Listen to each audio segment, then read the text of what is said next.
Thank God it's Friday in Beaumont. It's supposed to get up to 86 degrees today. No rain in the forecast. It's going to be a fabulous day. In fact, you should enjoy these days because, well, they're just wonderful. Good days to sit out on the porch, spend time by the pool, and just enjoy life and family. Speaking of enjoying life and family, something else alarming has come up. It appears that the Army now is teaching their soldiers that pro-lifers are terrorists. Yeah, I know it's a little bit difficult to believe, but it appears to be absolutely true. A national security organization has filed a request on September the 19th for the Army Inspector General to investigate whether staff at a branch garrison has violated the law by allowing pro-life organizations to be referred to as terrorists in training classes. According to the copy of the request obtained by the Daily Caller News Foundation, revelations emerged in July that counterterrorism training class at Fort Liberty included a slideshow presentation that labeled pro-life groups as terrorist groups. This was shown to over 9,000 soldiers over a course of 7 years. The Center to Advance Security in America, that's CASA, Center to Advance Security in America, filed a complaint to the Army Inspector General last week alleging that the staff of Fort Liberty has violated military law by allowing the slideshow to be presented for years until it was widely reported in July and received considerable public backlash, according to a copy of the complaint. The American people deserve to know all of the details surrounding the creation and usage of the training for access point guards at Fort Liberty, labeling Americans who are involved in the pro-life movement as terrorist groups. CASA Director James Fitzpatrick told DCNF that CASA had filed this complaint with the hope that it would assist in finding those responsible for the wide distribution of this dangerous anti-American rhetoric within the Army. The complaint from CASA declares that it is not feasible that the Army would allow Fort Liberty to let such a slideshow be created and presented, and urges that there be a thorough investigation of the matter. Further, the complaint alleges that the staff of Fort Liberty may have violated the Uniform Code of Military Justice in allowing the slideshow to be created and presented in this counterterrorism training course. The code in question states that certain offenses, broadly defined as committing conduct unbecoming of a service member or neglects to prejudice of good, these are punishable by law. Given vast attention given to this issue through the print media, social media, and Congress, it is clear that the labeling of an anti-abortion Americans, that is pro-lifers, being members of terrorist groups has at the very least been a neglect, that is, to the prejudice of good order and discipline in the armed forces. It also brought discredit to the armed forces as it has generated many negative news stories, potentially creating reputational damage with Americans who may think that the Army is targeting them for engaging in constitutionally protected speech. This is, of course, one of the real problems. For instance, what happened on January 6th? According to the First Amendment, we have 5 rights, and the most important of those 5 rights is the right to seek redress from government. That's the one everyone forgets about. But that's what we were there to do on January 6th, was to seek redress from government. We wanted our legislators to understand that if they decided to certify what they knew was obviously a fraudulent election, that there was going to be trouble. And of course, it didn't work. That's when we discovered that our government, as Steppenwolf so plainly said once, is a monster on the loose and it will no longer obey. Furthermore, this is the blatant criminalization of freedom of speech and freedom of religion, because this is a religious issue. Christians love life, and the left, the demonic forces of the Democrat Party, they view the ability to kill a child at any point in time, and according to Cass Sunstein, former staff member for Bill Clinton, according to Cass Sunstein, we have the right to kill a child up to the age of 9 if we believe that child has failed to achieve personhood.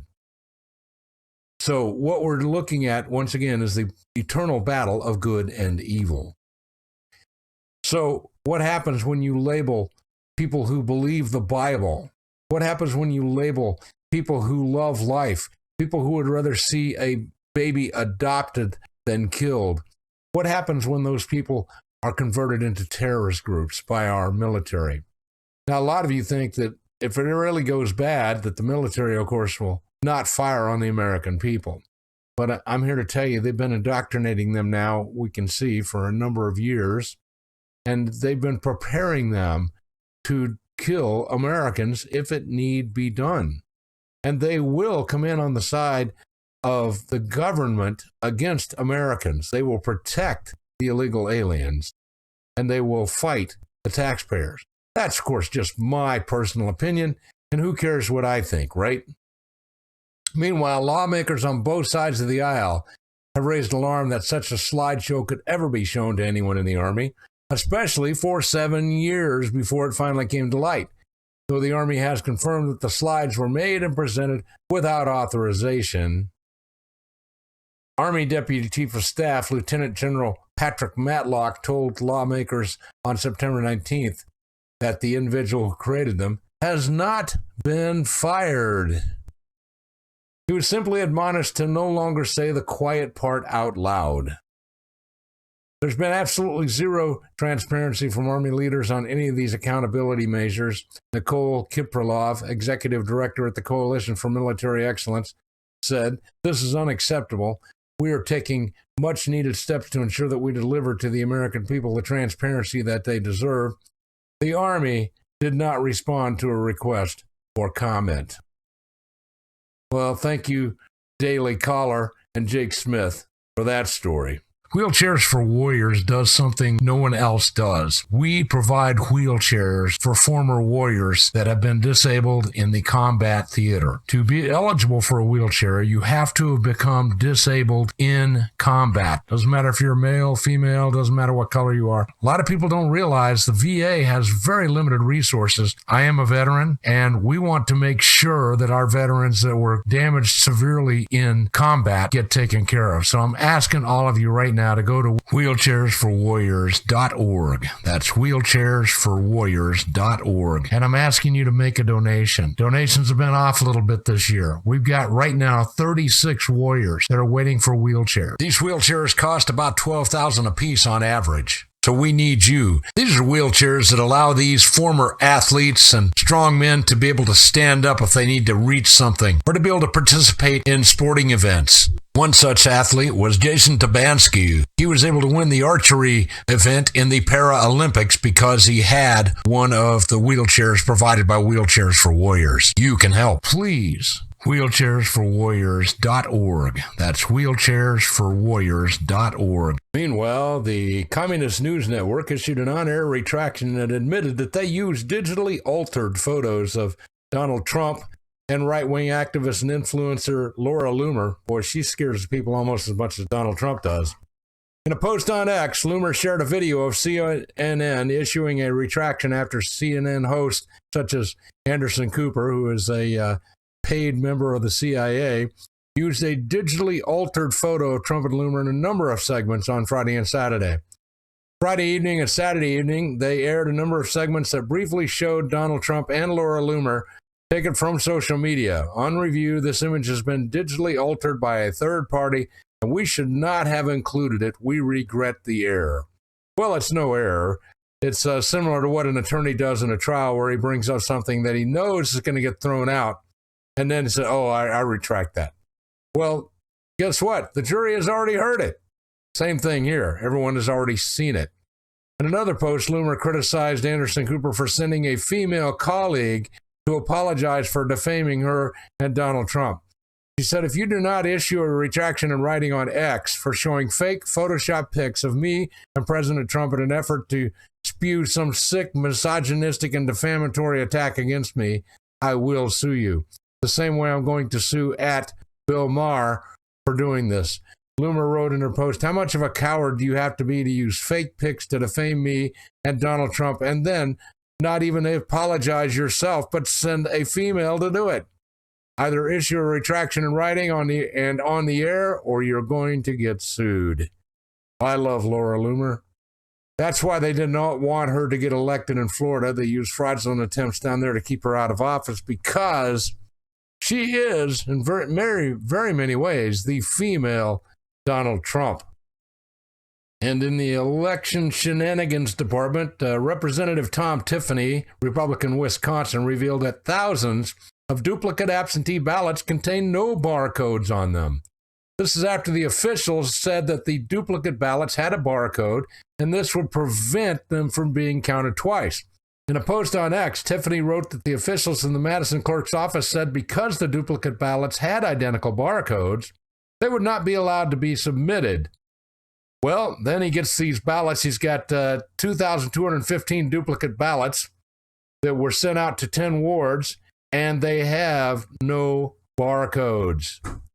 So the voting system that does not allow a ballot with the same barcode to be submitted twice now has proof that these ballots having no barcodes would be counted. In response to the news, more than 2,000 duplicate ballots had been sent out to different wards in Wisconsin. This is very alarming. The clerk's office has issued a statement claiming, without providing any significant details, that this error affected just an isolated number of voters in a single ward, and it was quickly caught and corrected. You can't just sweep this under the rug. These people need to be held accountable. Well, let me just say this about election integrity. I believe that tampering with an election should carry a minimum sentence of 10 years in prison, and a second offense should be punishable by death. Because when you steal someone's vote in a representative democratic republic, you are stealing their life. And I just think that's wrong. Well, finally, let me just say this. Tomorrow is Saturday, and I've got a brand new show that's starting tomorrow, and I hope you guys will catch it. If perchance you miss any of these shows, you can go to Doc Greene channel on YouTube. That's DOCGREENE on YouTube, and you can catch my show there. I'd appreciate it if you would subscribe to the Doc Greene channel because I post all kinds of goodies there. But new Saturday show starting tomorrow. It's going to be a full hour. We're going to cover a lot of great stuff during that hour. So thank you for being a part of the show today. God bless you. Enjoy it. Pray for the president. See you guys later.